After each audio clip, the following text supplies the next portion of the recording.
Before we start today's podcast, I just wanted to give a general disclaimer. This is not therapy, and this is not a replacement for primary care. This is a podcast that has an interest in mental health awareness, and I'm also studying to be a therapist, but that is not what this is. So I hope you enjoy our program, and now let's tear into it. This video discusses sensitive topics, including sexual violence and rape.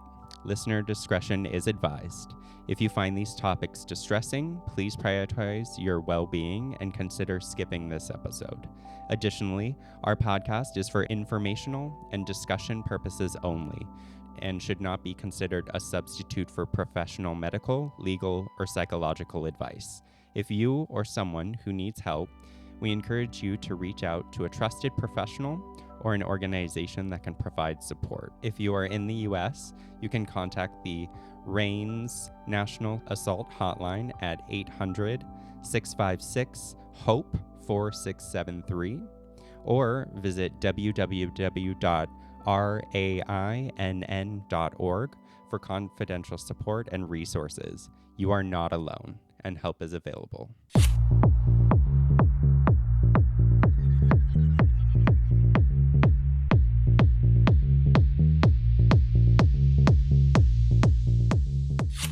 Hello, welcome. This is the TearIntoItPodcast. I'm your host, Ilya Waterman.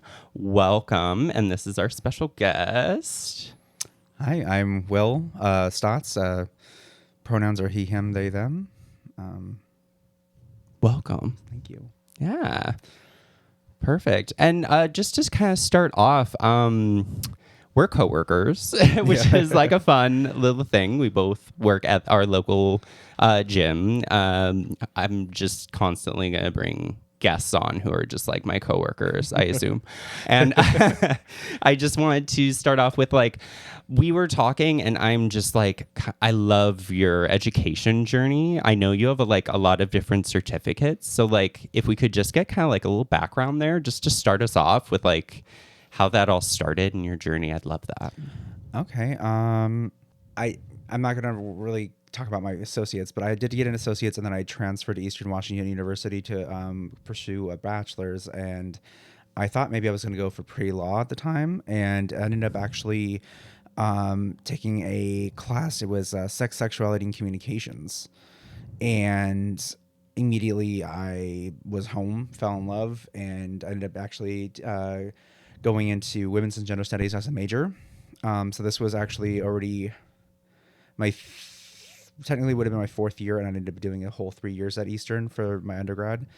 And so I ended up pursuing a bachelor's in women's and gender studies. I minored in philosophy, social work, and communications, and then I got a certificate in leadership studies. And then I ended up pursuing a master's in public administration and a master's in cultural organizational communications. And then I got a certificate in diversity, equity, and inclusion, a certificate in college instruction, and a certificate in suicide assessment, treatment, and management. And those all clustered together. I ended up actually interning, not as an intern. Well, I used it as an internship, but I was a volunteer crisis response advocate for over the course of 8 years, but 6 years of it I was actually active, or a little over 6 years. And so that's kind of where the combining my women's gender studies degree with my public administration degree, because it was working in a nonprofit. And then that's also why I also ended up doing my certificate in suicide assessment, treatment, and management, because while my area of expertise was in working with victims and survivors of rape, trafficking, and sexual assault, our crisis line often involved a lot of people in other forms of crises, also more specifically in suicide, people experiencing suicidal ideations. And so that's kind of how that kind of all tied up together. So I ended up pursuing that, not necessarily out of, yes, I guess out of professional growth and development, but also just because I wanted to be more prepared and more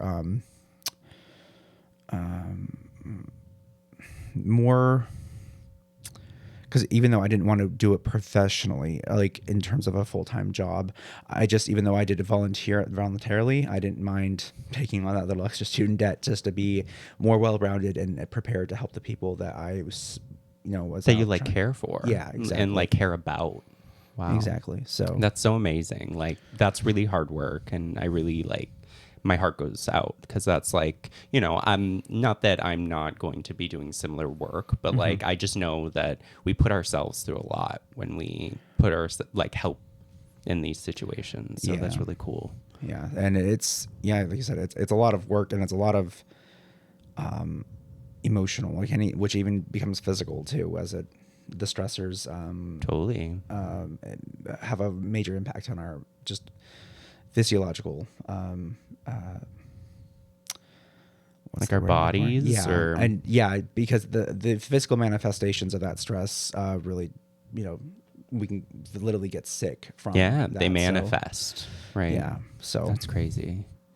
Oh, perfect. Well, that's awesome. And then you are born and raised Washington. Yeah. So similar, we're from like the opposite spectrums, where I'm like from the mountain hillbillies, like base of Mount Rainier, and you're from Spokane area? Moses Lake originally for the first 20 years. And then the 1 year and 4 months, I spent in Omak, Washington, and then the 10 years after that in Spokane, Washington. Yeah. So like desert people. Yeah. Yeah, which is like a whole different set of interesting things. Yeah. No joke. I mean, we still had the same brand of crazy. It was just like maybe a little different flavor. Yeah. I think we just had a bit more greenery in our lives, and y'all had a bit more dirt. Yeah. Which is fine. No shade. And then perfect. And then what are you doing? You're still working in this field, yeah? I'm not currently working in the field. The agency that I volunteered for, while we do have a branch out here in this area, they do not have. Each branch, because it's a nonprofit, each branch has like their own separate funding and different grantors. So they didn't have they don't specialize in the area that I did, which was in human trafficking and crisis response advocacy, specifically to trafficking and rape victims and sexual assault victims. So they don't have that here. Yeah, we don't have that here. For that agency, I don't know about other agencies in the area, and I did do research on that, and I couldn't really find much. But I guess the city of Seattle apparently has positions, and the thing is they're, which I take issue with, because even though I did actually apply for some of those positions, just because and because there was a lot of postings for the position, there is limitations to what government employees can do in terms of services for survivors, and also when they have access to them. So because you're working business hours during the day, and there's, holidays and stuff like that. Like in the agency that I volunteered for, that was non-existent. They heavily rely on, because of the funding, obviously, they rely on volunteers. So there's typically every night there's 2 shifts to be covered. So they close at 5, and actually there's not just 2 shifts. There's 2 shifts and a primary person working, and then a backup just in case that person doesn't answer the phone, or they're already on a call. Somebody else is there to pick up. Wow. And so that's at least 4 shifts in a single day that needs coverage, and sometimes it can be really busy, especially during days like the Super Bowl is also like one of the busiest nights of the year in terms of perpetrations of rape. Oh wow. Yeah. Just because like enough people are like intoxicated, maybe. Yeah, intoxicated, and then I would say there's a lot of contributing factors to that, the rape culture in general, that really kind of surrounds sports. Wow. Yeah. Totally. So, but yeah, so moving here, I ended up actually leaving the field, but I am actually really highly considering going back in some capacities to work within the field. I was considering or back to Eastern? Here. I was considering going back to try and get a nursing degree, which unfortunately, being a postgraduate educated person, is almost impossible to do unless, financially anyways, because you literally cannot work while getting a nursing degree. I mean, some people have done it. Basically, I've worked full time while was in college and grad school the entire time, all 14 and a half years. I worked full time. I would not want to continue to do that again. That would be really difficult, especially with nursing, because nursing degrees, you're basically doing two jobs because you're working, getting your clinical hours, and you're getting the degree itself, which is, or you're going to school. So it's almost impossible to do. But I wanted to initially, because of the work that I was doing, I wanted to become a SANE nurse trainer. So those are the nurses that are trained to do rape kit examinations. And then there's the, I also wanted to work in policy because I was in a city where 3 of the hospitals that I would respond to were Catholic. And let's just say there was a lot of problems there. And as an organization, they did not really work too hard to change some of their policies. And then there was one hospital did an amazing job, I would say, at least in terms of, as a individual hospital, worked to change the things that were happening. But doctors, nurses were generally better than the doctors, but there was still work to be done in terms of providing trauma-informed care specifically. And so that's why I wanted to go into nursing. And so I felt like that was a way to still combine the education that I already had with going into a very specific area and focusing on specific issues. So I also wanted to go into policy to fix that, at least within the scope, hopefully not just within an individual hospital, but on a grander scale within the organization, because that organization is actually a rather large healthcare organization. So I'm not going to say names. Yeah, you don't have to. But the other area I was wanting to go back into was potentially getting into a PhD program. More specifically, I'm looking at a feminist research program. Actually, that has been on my mind for more than a decade now, since before they actually changed from a different program to a feminist research program that's local to the area. But there's other fields that I might look into, but that's my primary focus, I think, given the particular project that I want to do for the PhD program anyways, research project, because I would like to go into research that I think, at least one particular project I think would be very influential in terms of providing very important data for a number of different pieces of legislation that need to happen. Yeah. Wow. So, well, thank you. That's amazing. That's like a lot of hard work, but I love that it's almost like a legacy of like a goal of like what you kind of want to spend your time doing. Do you mind if this is going to be a personal question, but I'm just curious, have you always wanted to work in this field, or were you like kind of gravitated towards it through like experience? It's like, cause this is selfless work. Like this is hard work. So I'm just curious, like, were you called to it or? Well, one, just to put out there, I am a rape survivor.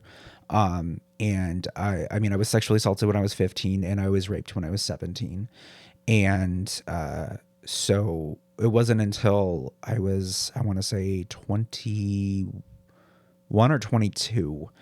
I was in the women's studies department at Eastern Washington University, and they were doing a panel that I actually ended up participating in the following year.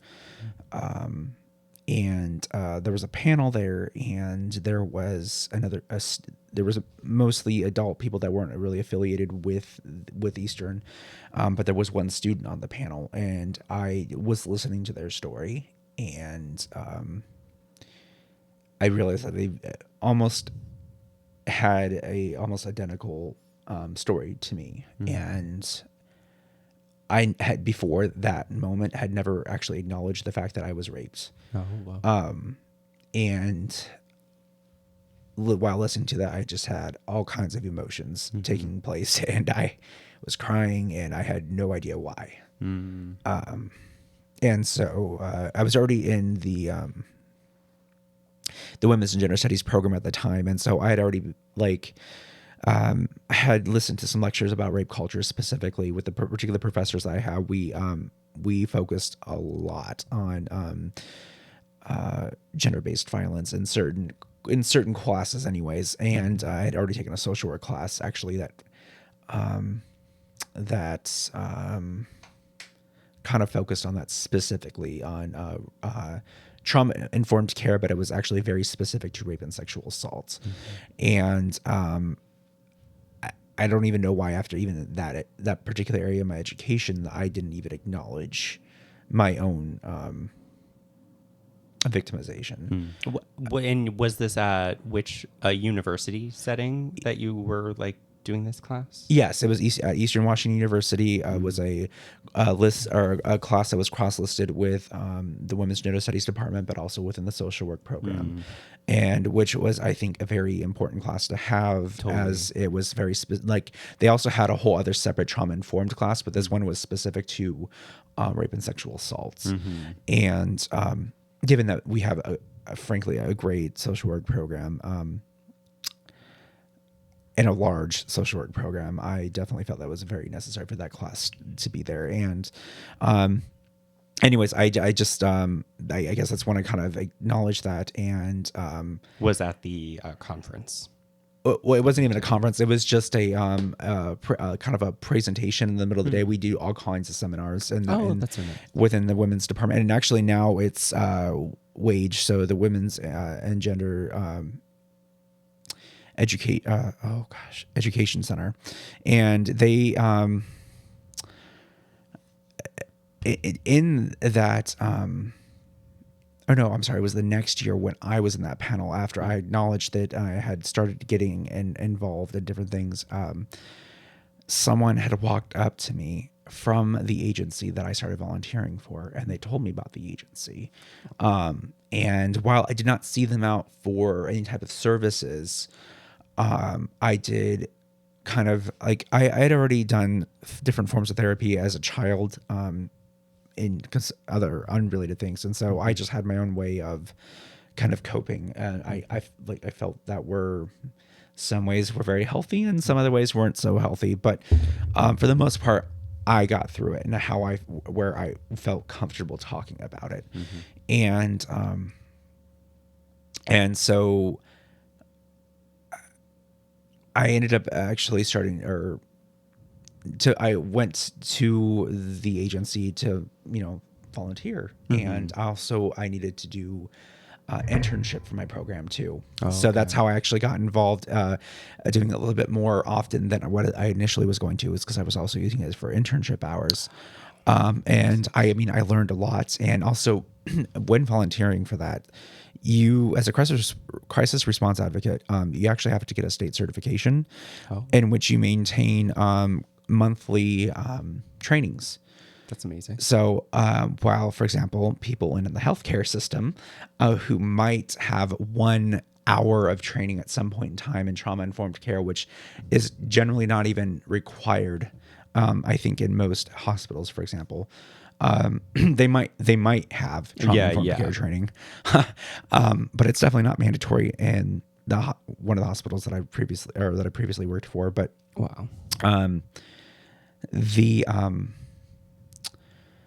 that certification, for at least in the state of Washington, you have to maintain monthly training, at least 2 hours a month. It doesn't necessarily it has to be recorded within the agency that you're volunteering for or working for or whatnot, and an accredited organization.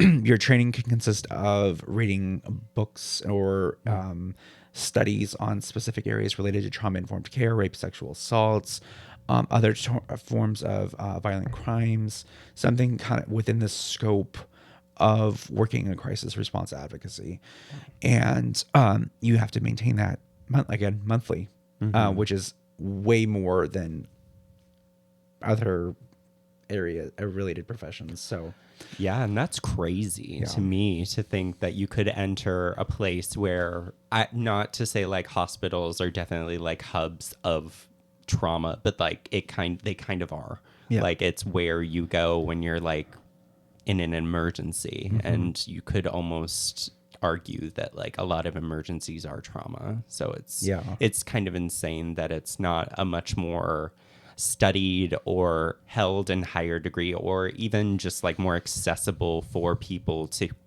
like be trained in these things. Because like how like nothing would scare me more than to be in a hospital going through something traumatic and being surrounded by carers who have no idea how to help me. Yeah. No. Like, well, healthcare. Within the healthcare field, mental health is only recently being like even considered to actually be part of healthcare. That is relatively new. Yeah. And so many like even larger healthcare organizations aren't even, if they are participating in some way, like it's very minimalist. Wow. There's just it's terrible.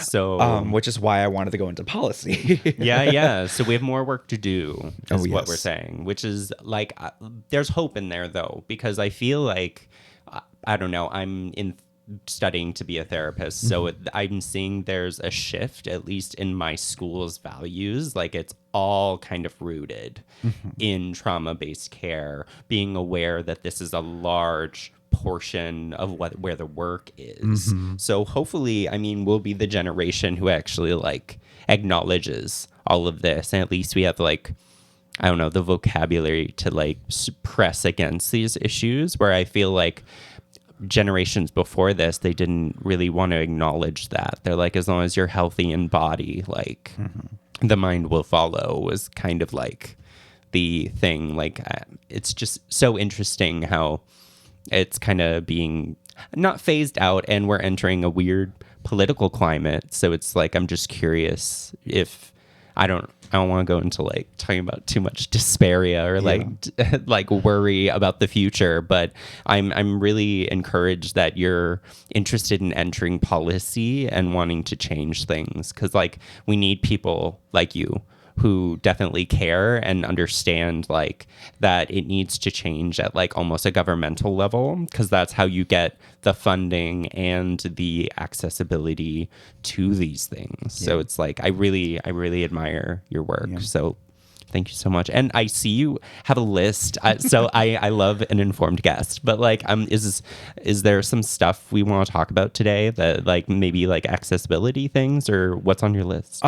So actually I just because I've been kind of out of touch with things, because when I moved here to Seattle, I kind of haven't really found a role that I can get into where I can actually utilize any of the skills or education that I worked so hard crazy. For. Right. That's crazy. I feel like it's been impossible, and I feel like it honestly comes down to networking and knowing people, to be honest.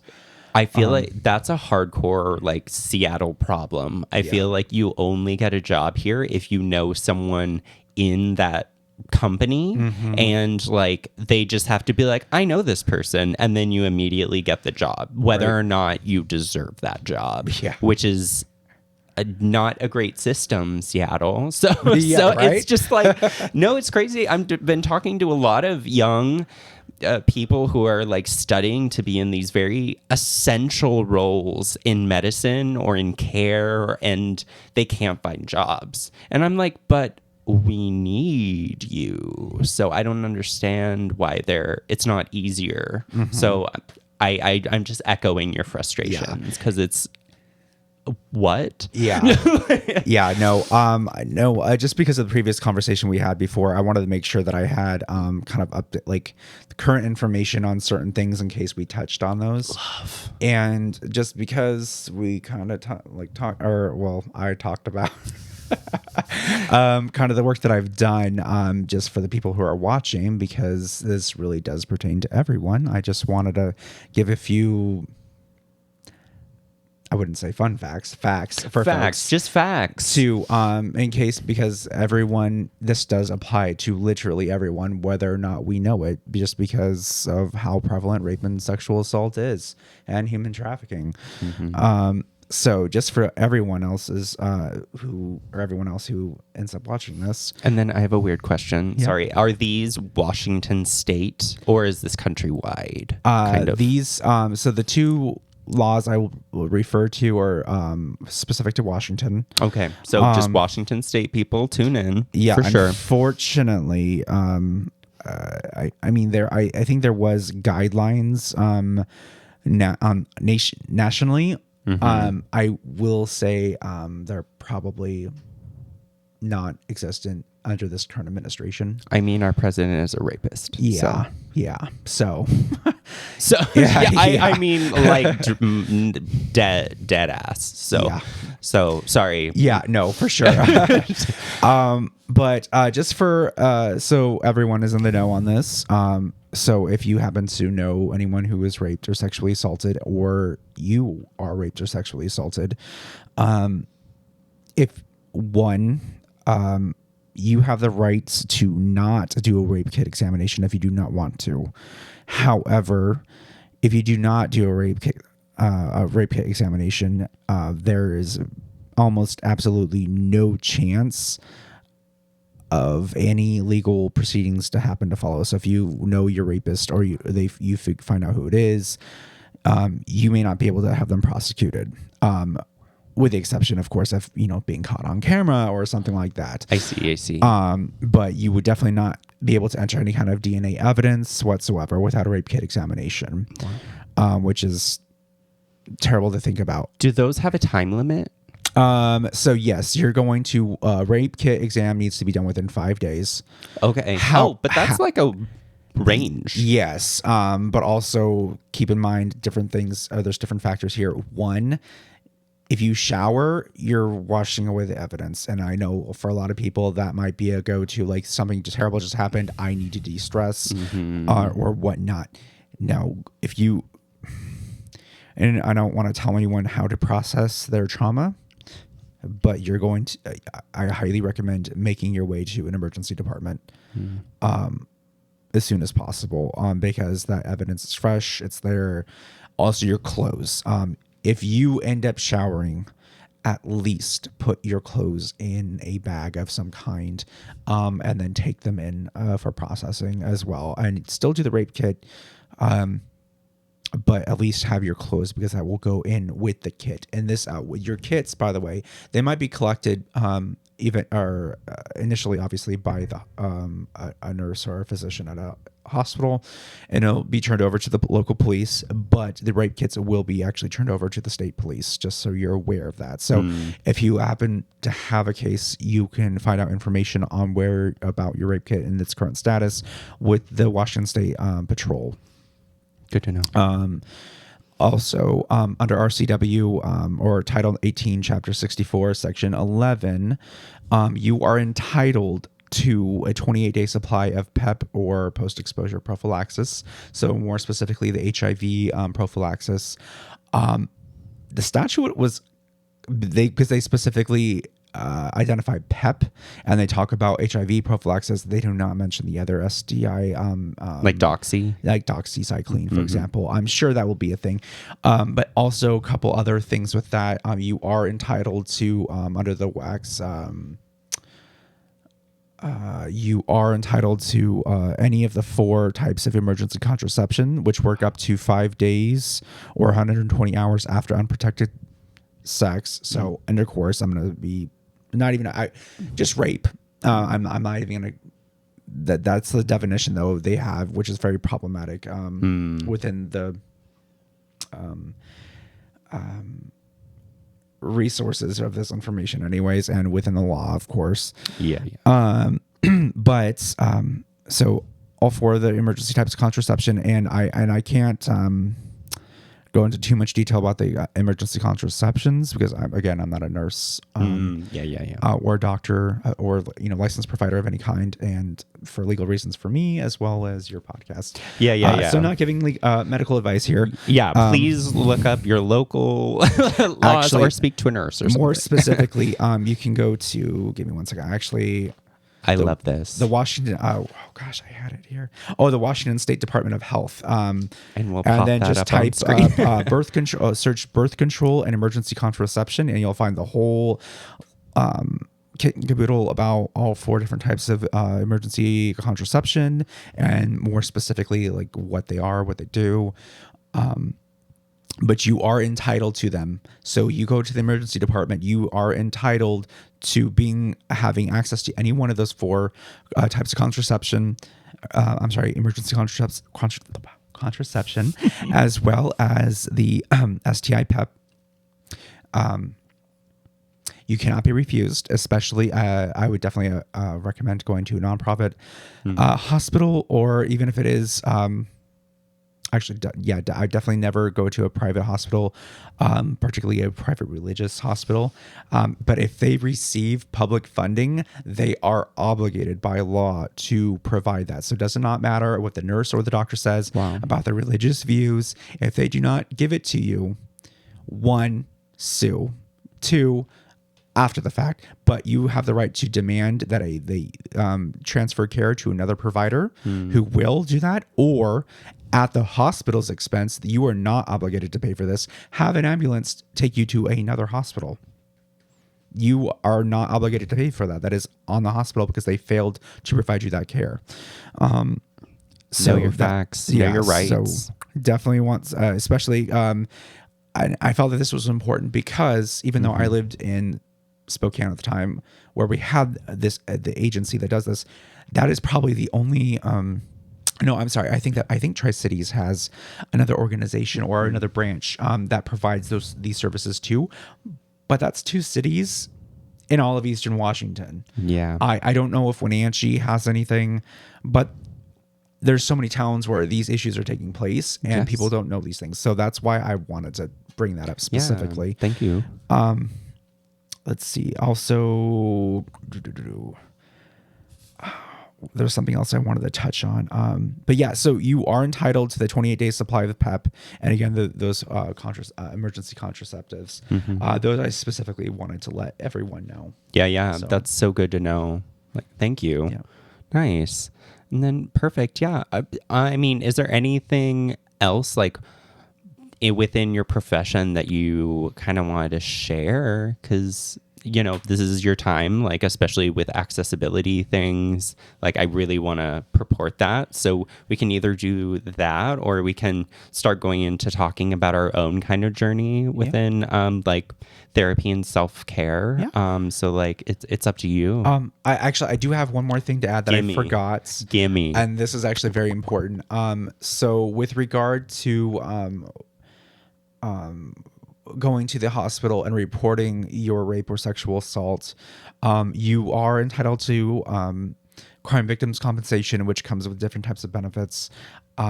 It's actually kind of a lot to go into, so I'm not going to go into that. But I do want to say, in regard to any type of crime victim compensation, which is through the state, it's not federal at all. Unfortunately, the way the law is written, you do have to cooperate with all police investigation. So you just have to really be compliant with the piggies. And it's really tricky because, again, even in the larger cities, that even Spokane has a... I'm not even sure of what the department's called. I think they do call it Special Victims Unit there. Oh, wow. I'm not entirely sure, but it's specifically the officers who are detectives that are trained to work with rape and sexual assault victims. I mean, you'd want them to be trained in that, though, I would want them to, but even though they're trained... it doesn't necessarily promise good care. Yeah. There's still a lot of issues. There's still a lot of work to be done there. Yeah. And especially because they may not be the ones also responding. It might be just another random Joe Schmo. Yeah, reporting to the scene or to the emergency department. And so it's never always just those departments doing that. And also within smaller communities, they don't even have that at all. So it can be stressful, but there are other resources available to reach out to. So I do recommend just doing a Google search for your local resources, and or even just if you can find a national hotline. And I should have written this down because we'll I actually put one there. Yeah, we'll do our research. But you can call there's several national hotlines, and they will connect you with local resources local to you, or at least the most local to you that they can get. So. Okay. Well, thank you so much for sharing that. Like, this is really important. And like, what's scary is like, this is stuff you would never know until you're in this situation, which is like really scary. Yeah. So it's just good to be informed, and like that way you can be prepared, unfortunately, if this ever does happen. Yeah. And people just don't even, the subject itself is so taboo, which is very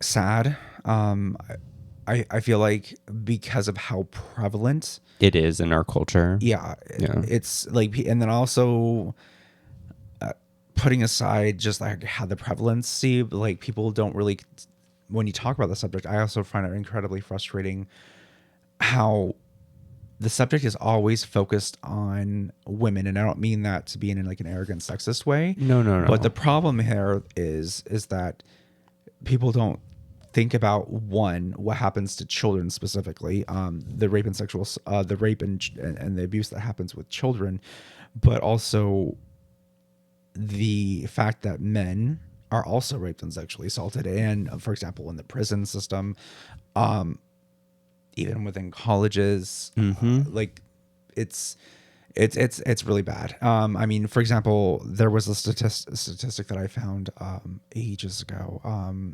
I think it was through the RAIN is the the acronym for the organization. Yeah. I think it was them anyways. That published a stats years ago about how 1 in 16 men were raped or sexually assaulted in some way by the time they were 18 years old. Yeah.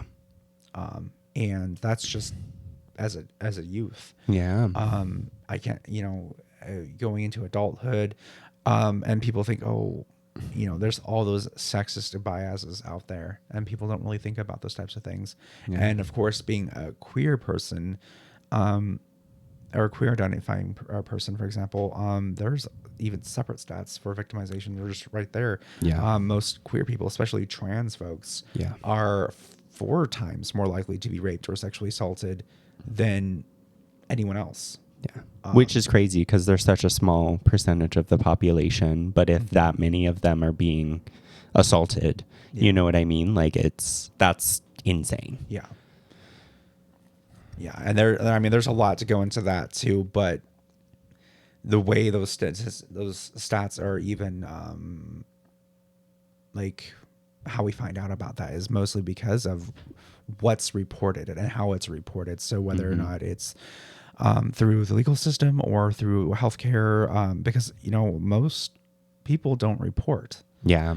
And if they do report, it's not necessarily to the police. Sometimes people just go to the hospital and be done with it because they don't want to deal with continued trauma of dealing with what happens. Yeah, because every time you try to do something against it, you're pretty much like sitting in your trauma. So it's like anytime you do anything through the public system, and it takes time, nothing worse than like trying to report a crime through our justice system, and then it's like every 6 months you're like summoned to the courtroom and you have to sit in that hard emotion and you have to stare at your perpetrator in order to get anything done, which is crazy. Oh yeah. You know what I mean? Like, it's crazy that perpetrators of crimes almost seem like they have more rights than victims of crimes in this country. Yep. It's kind of disgusting. Oh, and to tack onto that, also for anyone who is been raped or sexually assaulted on campuses, college campuses specifically, you definitely should report to your school police officer system or security system, whatever that may look like. But I cannot stress this enough. I highly recommend doing that after you go to an emergency department and after you report to the local police department. There's always been an issue with colleges and universities trying to cover up their own tracks, their own liability in the situation. Because it's usually like someone on campus. Yeah, it's usually another student or a professor or, Who whatever. knows, yeah. So there's so many politics into that, and there's so many policy issues there. You want to get a police report first. Yeah, basically. definitely get your police report first. Get your even if you don't want to, you want to pursue, and you may as well have it on file. Yeah, because then if you change your mind, I don't know what the statute of limitations is, but it's like, it's good to be like, if you wake up in a month and you're like, no, actually I need to report this, like, yeah, as long as you have that reported, you can continue. Yes. Versus like not having the option at all, and then you have no evidence. Yeah. Which is why I do recommend, definitely, no matter what. I know for some people that could be the single most traumatic thing that's ever happened to them. Mm-hmm. And in the moment, they're not considering these things. Yeah, they're not considering these things. They're probably barely able to function. Yeah. And if anything, I cannot stress it enough, go to an emergency department. Get a rape kit examination done. And you do have a right to a legal advocate, or to an advocate, period. You do have a legal right. You do not have to simply do whatever the nurses or the police officers tell you. You have a right to an advocate to be with you in the room during the examination.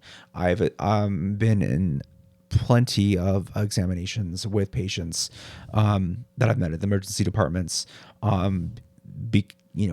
because I was there with them, talking with them beforehand, and so they had slightly more trust in me. I'm granted, I'm a total stranger, but I feel like I've definitely showed them that I cared and I'm there for them specifically. And of course, sometimes it's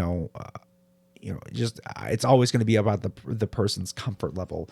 Totally. You have a right to not have them there, but you definitely want someone there to explain how things are going to happen, or give you the options and let you know what your rights are. And unfortunately, again, advocates aren't everywhere, unfortunately. But just know that you have a right to have an advocate there, or any person can be your advocate, and you can have any person in the room with you. Wow. It doesn't have to be someone that's specifically trained or from an organization like I worked with. You have the right to have anyone there with you. Okay. Like a bestie. Yeah. Yeah, exactly. And the police officers, the nurses, the doctors, they cannot tell you otherwise. Oh, that's good to know. So also, again, they try to force that on you, try to make you do anything that you're not willing to do, fail to provide you those services. You have the right to take multiple forms of legal action, just so that you're aware. That's so good to know. Yeah. Thank you so much. And I think we'll get into our next segment, if that's okay. Yeah. And we'll talk a bit of our own our own wellness journey, and do a little self-care right now. Thank you so much. We'll see you in a bit. Welcome back. And we're going to start our body scan exercise, which we kind of went over, and we'll just feel it out. So I invite us both to close our eyes and place our feet on the floor, take a few deep breaths. And we're going to see a light at the crown of our head, slowly moving down our scalp, slowly down our neck and into our shoulders, through to our elbows and our hands, into our fingertips, back into our spine, slowly going down through our chest and our stomachs, through to our hips, through our femurs, down to our knees, through our shins, down into our feet and our toes. And if you'd like to envision yourself rooting into the earth, please do. And whenever you're ready to return to us, feel free to open your eyes. And we'll just start the first body scan. So feel free to illustrate that however you'd like.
Perfect. Yeah. And then, so we'll just spend the rest of our time kind of just doing our second exercise. So feel free to grab your little canvas here, and you can set that, wherever. And your paints. And then, our next part, I love it when we talk about, like, I don't know, what does mental wellness look like to you? Are you, like, currently in therapy? And we can do this while painting, so feel free to, grab your stuff. And then, what's your mental health health journey going like? How is it? Probably could use a little attention. Oh, sorry. Probably could use a little attention at this point. Yeah. It's been a rough couple of months, but I generally try to keep on top of things. I do my own kind of thing. I always try to make time for myself, even if it's just simple things that I can do. Not necessarily, and people probably overlook like things like reading or even just watching a little TV and playing a little video games, just doing things that I enjoy doing. Kind of just, just doing things that I enjoy doing and making sure I take time to do those things, because it's something for a long time I did not do the best job of doing. And as a result of it, I just was constantly miserable, constantly exhausted and fatigued. And I was like, well, if I'm going to be constantly fatigued and exhausted, I might as well at least enjoy myself doing it. Amen. So, like that, I learned that late in the college years, like, make time for yourself, no matter what. I don't care what it comes down to. If it's just a half hour to watch an episode of something I really find hilarious, I want, coming home after a really long, stressful day, I'm going to watch a couple episodes of Golden Girls. Ooh, what a good choice. Right? Yeah. Like, have you ever seen Kim and Kath? I have not. Oh, okay. It's an Australian show, but the writing's really clever. It's written by like two female comedians who play like a daughter and a mother pair, but they're the same age. So it's like, it's really clever. They just like, they say a lot of phrases wrong, or they use like metaphor in a really fun way. It's very clever writing. So that's my comfort. But Golden Girls is like That's core. Oh, yeah. Yeah. I love the Golden Girls. Or even Designing Women. I mean, these are actually shows I grew up with, and then like and at different points in my life all started like resonating with me. So like that's kind of why like they're my go-tos, and you can never really go wrong with them. Right. If you were one of the Golden Girls, which one would you be? I would be the love child between Blanche and Dorothy. There you go. There you go. Yeah. With the heart of Rose. Yes. Like, that's so fabulous. And then, do you mind if I ask, like, are you seeing a therapist now? I am not seeing a therapist, Okay. although, ironically, I have like 2 years ago, I had to do because I had bariatric surgery, so I had to do an evaluation to be cleared. I had to have clearance for that, specifically for bariatric surgery, which I think is strange flex, but Yeah. that's what insurances require because they don't want to pay anything. Yeah. But then I realized, you know what, I actually probably should spend some time because everyone needs therapy, and I have no stigma obviously about that. I mean, I've worked in mental health, so it's not like an issue like that. It's just for me personally, like I've always been I feel too busy, and I also would prefer like to speak to someone that I know. So I always make sure I keep, like, if I really need to talk about something, because I still, I've had different struggles in the past myself, as a teen with suicide ideations. And then of course, coming, addressing my own trauma as, and having been raped. Like I never acknowledged that I was raped, but when it happened, I was not okay. And I didn't have anyone to turn to for that. Okay. And so like I just kind of learned how to cope with these things myself as best as I could, but also again, I had counseling as a child with 2 different therapists. I didn't actually need it at the time, but it was more of like my parents playing against each other during the divorce and anger management. And it actually came out pretty well because I learned all kinds You had like tools before. And as an early child, so growing up with that and having those and knowing those, like I was just very confident in my own ability to process things myself. And then, as I, got older, and then of course college and grad school, where I'm learning different types of counseling techniques, like taking a personal inventory. So like I'm very self-aware of these things. So if I need help, I know the resources. I will go seek that out if it comes to a crisis situation. But I will otherwise reach out to people that I know and trust or have a connection with. And also because it's just different things, I'm not at all like uncomfortable sharing different things with certain people, but then I won't there's also some time and place for everything. I'm not going to be as open with everyone. So Totally. No, that makes sense. And then did you say you kind of like resort to like community? Was that a word you were going to use? I'm sorry. No, but actually that's about it. Like I will reach out to certain people if I feel the need to, or just kind of go from there. I don't always necessarily feel the need to share everything. For me, it's just kind of like I'm in trouble right now. I know for actually having moved to Seattle, I did reach out to a few people at different times from back home, just because I really found it really difficult to even make any friends here. I still don't feel like I have a strong core here of people. So feeling alone for, now it's almost 4 years. Wow. I become resourceful. I reach out to the people, to folks and friends that, as I need to, and just kind of go from there. Yeah. So, but I mean, I wouldn't oppose seeing a therapist at some point in time. I just literally do not have. Yeah. And don't the time. be afraid to get everything dirty. Like it's all like very washable. So. No stress. Oh, well, thank you so much. And then, so, yeah, like, I don't know, is there And like, I don't, especially as someone who works in this, do you have to, as an advocate for someone who is going through stuff like this, do you know of slash advocate for any like local groups, like to reach out to? I know, like, I'm sure women can reach out. There's like women's shelters around that probably provide things, but I'm just curious. I don't know.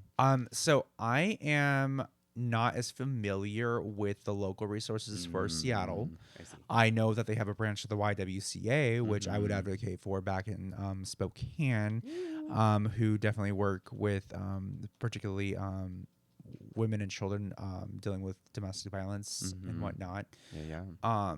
And then, of course, Lutheran Community Services Northwest, Mm. who deal with a number of things. For example, they actually deal with the helping folks who might be undocumented, for example. Mm. That's one of the Mhm. areas of specialty. But they Oh, also wow. work with victims of trafficking and rape and Ooh. sexual assaults. Mhm. Um, and of course, we sometimes get people in the mixture of different things. And because of like the way grants work within those nonprofits, there's very specific things that they're limited to what they can do to help folks. Oh. But the wonderful thing about the people working in these area or in these agencies is, obviously we're not there. Like we're not confined to the type of help we have. Like if we can't help you in a certain way, we will find the resources to Totally. refer you to call and advocate for you. Like, hey, I have this client who we're seeing them for this. Like, is there anything you can do to help find Mhm. shelter for the night or emergency Totally. housing or whatnot? And that's something that we Look for the did. helpers. Yeah. Yeah, it's a Um, good. so there are resources out there. Just do a Google search. Hmm. I off the top of my head, I can't really Oh yeah, no, I'm not think asking of that, any but specific yeah, yeah. resources, like phone numbers and whatnot. But just do a Google search, like emergency crisis intervention. That's always a good place to start. Crisis intervention, rape, sexual assault, crisis intervention, suicide ideation, crisis intervention, housing, Mm-hmm. shelter. Yeah. Use the term shelter specifically. There's things like Mm. that. And usually, at least one good thing about Google right now is that you can still probably get your local resources Mm-hmm. listed for you. Yeah. If not, you can find databases with those resources. Totally. So, Good. Yeah, yeah. And then just part of this exercise, you don't have to, but if you want to like control the narrative of your art piece, that's part of the exercise. So just for me, going through our talking, I was also a victim of like young, I wouldn't say rape. The more I go through my own journey, it was more like young experimentation, but it was like stuff I was not prepared for. So just part of that is like, looking at the picture of everything and kind of like our place in it. So this is just like a little peaceful. I wanted to do like a little peaceful visual, and then these are some like little Easter lilies on the side, just a little homage to my great grandmother. Yeah, so I was just feeling a little not remorse, but like a gratitude towards like people who are there to help. So I just am thinking of the people in my life who've been there for me. So I just want to share that. Thank you. Yeah. And you don't have to, but if you'd like to share, and if you're not done, you don't have to be. well, I mean, honestly, I didn't really think about it. I was just a thought that I had earlier, not necessarily during the session, but just I was kind of thinking about when I was typing up my notes. I was that I thought I would use in this conversation. I just kind of like started thinking about my own path and the things that I've done and kind of where like I'm definitely not where I wanted to be, and so like I'm kind of like increasingly like trying to refocus.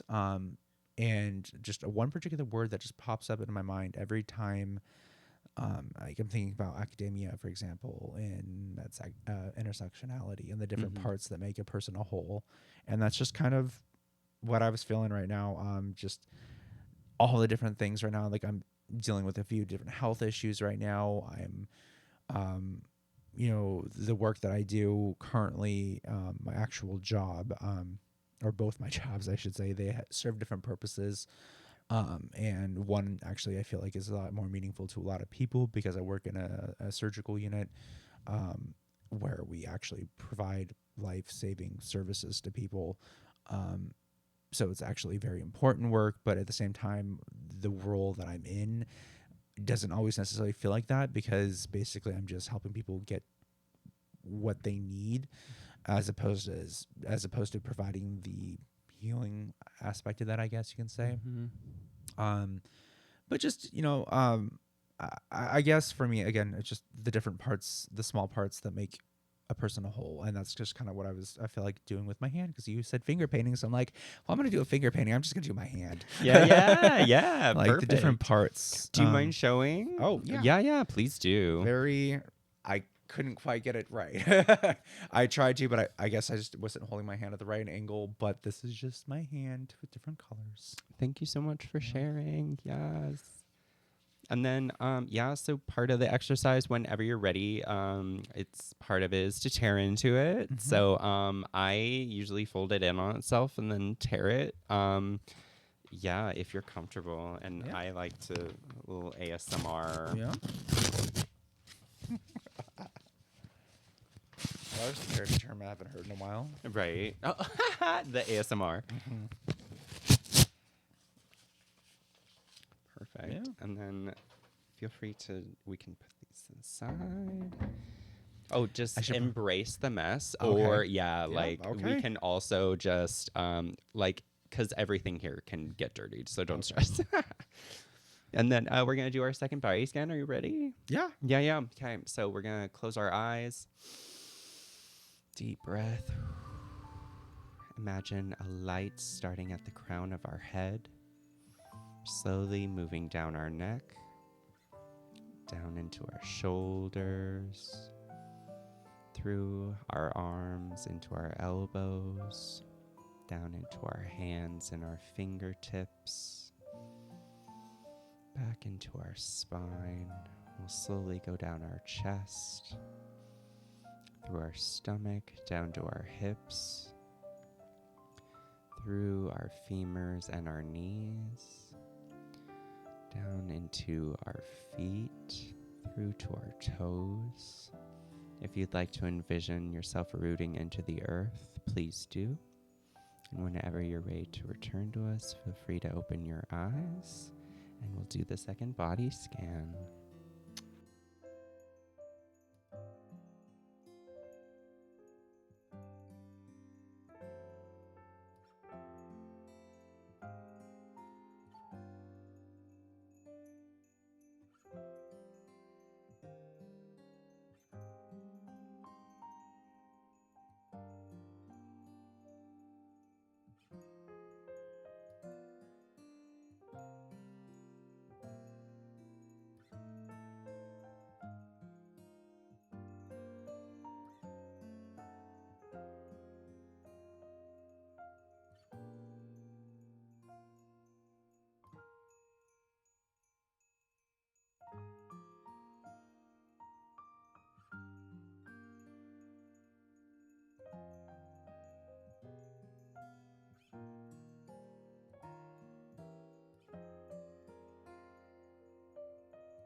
Yeah, take your time, but whenever you're ready, we're just going to sign our names and the date.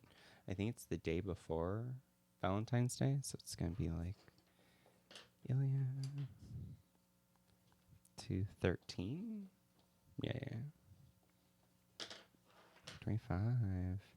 And then if you're comfortable, do you mind if we have a photo that pops up for the feed? Yeah, we'll take a picture and we'll put it up, so no stress. Perfect. And then we'll see you for the wind down. Perfect. Well, how was that for you? It was a very interesting experience. I used to really love doing art projects as a kid, specifically. Actually, it's always, every time I do anything like that, it's always reminiscent of my combined second and third grade classes. I had amazing teachers, and somehow we could always turn anytime, like whether it was science or math or whatever, we turned to art, and it was always so much fun, and it was so creative. It was I years later found out it was kind of an experimental class. Totally. And especially how they combined so many different grades, and like third or second and third grade and fourth and fifth grade classes together, and it was just really fun. I loved it. And then just also more specifically in relation to why we are doing that work, as I mentioned off camera anyways, we did that actually more specifically in my meetings within the agency that I volunteered for, kind of as a not only just distressor, not really a distraction, but processing the different things, because that was also our opportunity to decompress among peers, also doing the work and sharing our experiences. As I said, some of us are venting unadulterated rage at some of the horrific things that we had to deal with. Or like, for example, on the calls that we had on the crisis line. I've had some doozies myself, and so being able to share those things, it was actually quite helpful. And then also to as we're doing it, we're working on little coloring during children's color books, or even some of us actually brought some adults coloring books in too, so that was great, and that was really fun. Well, thank you so much for participating and being here today. Is there any kind of thing you'd like to shout out? We do people's Instagram, or if like you have a project you're really passionate about or anything like that, just given. Nothing I don't think I have anything at the moment. No, unfortunately, I don't have anything at the moment. No stress. So. And then we'll get into it. But thank you so much for being here. Hi. This is my dog. Hi. Kiki's made it, her cameo. Hi, child.